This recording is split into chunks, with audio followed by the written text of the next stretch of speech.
Is it possible that Donald Trump was a better president than you've been led to believe? Trump pulled us out of the Paris Climate Accords, which was a non-binding contract. Jerusalem is now formally Israel's capital. The US has the lowest unemployment rate that it has since 1969. What's up, YouTube? My name is Jason, and today we're going to be going into some lesser known things that Trump has done. There's no shortage of negative coverage of Trump, so today we're going to focus on the positives. As always, links to all of the information that I have researched myself will be down in the description box below, as well as timestamps to all of the different topics. Without further ado, let's get into this. The Trump administration instituted Operation Warp Speed on May 15th that was designed to get the COVID vaccine out to the public as soon as possible. It's the first program of its kind where it brought together private sector companies like Pfizer, Moderna, AstraZeneca, and Johnson & Johnson with one common goal: produce a vaccine that is both safe and effective in record time. It provided both the money and the resources so that companies like Pfizer and Moderna could get the phase 3 testing, which had about 40,000 participants, in a short amount of time without skipping any of the safety measures. I covered the vaccine in depth from A to Z in one of my other videos, which you can link to right here if you're interested. Trump shut down travel from China starting on January 31st, 2020, following recommendations from Health and Human Services. The ban included a mandatory quarantine after people got back from high-risk areas. And even Dr. Fauci agrees that this quick move probably reduced the amount of cases and potentially deaths from COVID by millions. President Trump imposed tariffs on Chinese imports, which was designed to increase at-home manufacturing, but it was also done in response to Chinese theft of intellectual property, estimated of trade secrets up to possibly $600 billion per year, according to a paper by Paul Goldstein from Stanford in 2018 and CNBC in March of 2019. This led to a trade war with China, where eventually they agreed to, over the next 2 years, increase their imports from US goods up to $200 billion a year. Trump pulled us out of the Paris Climate Accords, which was a non-binding contract, and it would have granted US taxpayer-funded subsidies to other countries, cost the US $3 trillion over the next 20 years, and the biggest issue is, we're already working on lowering our carbon emissions. We're doing a decent job of it considering the size of our economy. Even though we're working on that, China continues to pump out tons and tons more CO2 than basically anybody else in the world. In 2020 alone, China produced almost double the greenhouse gases of the US and more than a quarter of all greenhouse gases in the world. To put that into perspective, every year globally we're producing over 36 billion tons of gases, and China makes up for about 10 billion of that alone. Do you think it was a bad idea for Trump to leave the Paris Climate Accords? Please let me know in the comments below. Jerusalem is now formally Israel's capital. Bill Clinton, George W. Bush, and the Obama administration had all made promises to formally recognize that during their administrations, but they never followed through on it. So that's yet another one of Trump's promises that he kept. Trump offered aid to cities that were hit by Black Lives Matter protesters and different Antifa protesters. And unfortunately, a lot of the governors turned down that aid because I guess they just didn't want to accept help from Trump. It's now estimated that there's been over $2 billion in damages done to these cities, and the saddest part is that it was done to minorities and minority businesses. Trump stopped the destruction of national monuments, and he didn't want historical sites to be taken down illegally. What he wanted was for individual cities and towns to vote on it, and then, if enough people wanted it taken down, then they would take it down. The biggest example we've seen was in Charlottesville, Virginia, with the Robert E. Lee statue. And this is where we get the misquote of him saying that there's good people on both sides. What he actually said, and this was in an interview, the reporter asked him, "Mr. President, are you putting what you're calling the alt-left and white supremacists on the same moral plane?" And he responded with saying, I'm not putting anybody on a moral plane. What I'm saying is this. You had a group on one side and you had a group on the other, and they came at each other with clubs, and it was vicious and it was horrible, and it was a horrible thing to watch. And you could read the full transcript of that interview. I'm going to link it in the PolitiFact article that I've read down below, so you can read it for yourself, but you'll see that it really doesn't look like he was siding with the racists. As part of the Abraham Accords, for the first time since 1994, the Trump administration has secured 4 new peace deals with Israel. Previously, Egypt and Jordan had already signed peace deals with them, but now they're including the United Arab Emirates, Bahrain, Morocco, and Sudan. Peace in the Middle East almost sounds like an oxymoron, but Trump was trying the best that he could to make it happen.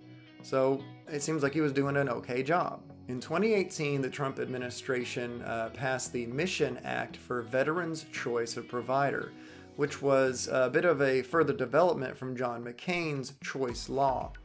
It was a major overhaul of the previous system, and it gave veterans a far greater choice in their own providers and when and where they wanted to be seen. It reduced wait times, and unfortunately with previous policies, it's tragic, but we see that some of our beloved veterans died while waiting for treatment. If you believe that Trump actually cares about our veterans, let me know in the comments below. The US has the lowest unemployment rate that it has since 1969. Trump's economic policies have encouraged businesses and companies to actually invest more and to hire more people. We do have to take into account the way that they factored the unemployment rate. Unfortunately, if people stop looking for jobs, they're no longer counted, and it can artificially make it look like the unemployment rate is better, but it does seem like the numbers look good. Unfortunately, we still do see a wage gap for blacks, and hopefully the current administration will help to completely close that gap once and for all. The Trump administration revamped the H-1B work visa program to help encourage highly educated immigrants to come to the U.S.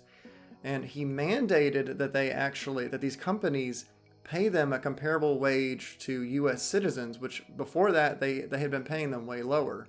Part of the reason that he wanted to restrict immigration is that immigrants actually do cost the U.S. government more than they pay in taxes by anywhere from $11 to $20 billion a year. It's kind of hard to come up with an exact number, but those are the estimates. Trump tried to pass an executive order that would end DACA and provide a 10 to 12 year path to citizenship for the roughly 1.8 million immigrant dreamers that wanted to stay in the U.S. Congress denied it. It was probably for the best because some estimate that it would have cost the economy $215 billion in lost GDP over the next 10 years, not to mention the emotional trauma that it would have caused. Do you think Trump's been too aggressive with his immigration policy?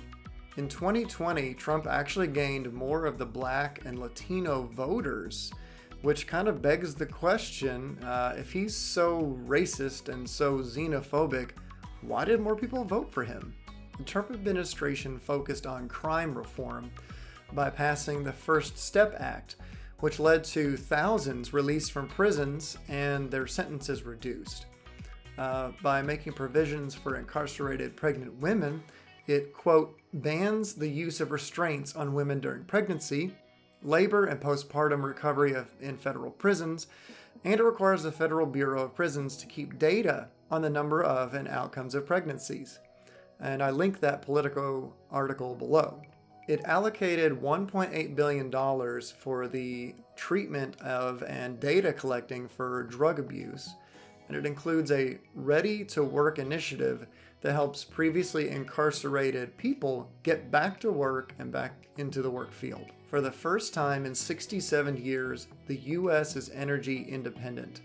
We are exporting more energy than we are importing per year. Between 2018 and 2019, net import of crude oil decreased by roughly 1.9 million barrels per day. And we're also exporting more natural gas, petroleum products, and the big one, coal.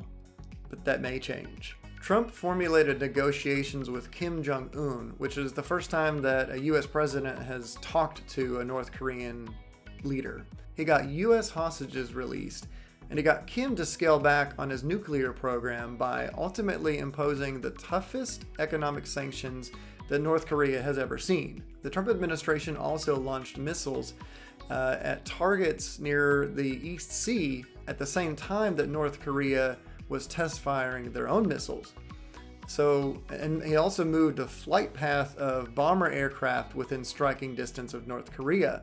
That forced Kim's military to change positions. And you can read more about the wild relationship between Trump and the Hermit Kingdom's dictator in the Atlantic article that I link below. Trump has nominated a whopping 226 lifetime appointments of circuit court judges, many of which are younger and will likely remain longer, and 3 Supreme Court justices, Neil Gorsuch, Brett Kavanaugh, and Amy Coney Barrett. He appointed more Court of Appeals judges than any of his predecessors, and almost as many federal appellate nominations in 4 years as Obama did in 8 years. The nominations were primarily conservatives replacing conservative seats, so it's unlikely that it will have a significant impact on the makeup of judges across the board, but these are lifetime appointments, so it does ensure that many judges uphold conservative values for years to come. One of the last things about Trump, and one of the things that he's been laughed at for, at least originally, was the creation of Space Force, which is the first new branch of the U.S. Armed Forces since 1947. Its goal is to establish a chain of command and protect our intelligence assets in space, like satellites, like GPS, things like that. It will eventually become the 6th branch of the U.S. Armed Forces after it separates from the Air Force. In an age of rapidly evolving technology, it will become an essential part of the military. Trump has done many questionable things, and I am in no way making any excuses for any of the bad things that he's done. By no means am I a MAGA hat wearing supporter, and I've never been to one of his rallies. But I also believe that as a Christian, it is important to speak well of our leaders, and I feel like the media has just done nothing but bash him. Do you think that Trump was a great president? I'd like to know what you think down in the comments. If you enjoyed this video and want to learn more about other topics, don't forget to hit that subscribe button and tap the bell. We're just getting started, and I want to hear from you what topics you're interested in knowing more of the truth about, and I'll make sure to incorporate them in further videos. To all you beautiful people out there, God bless.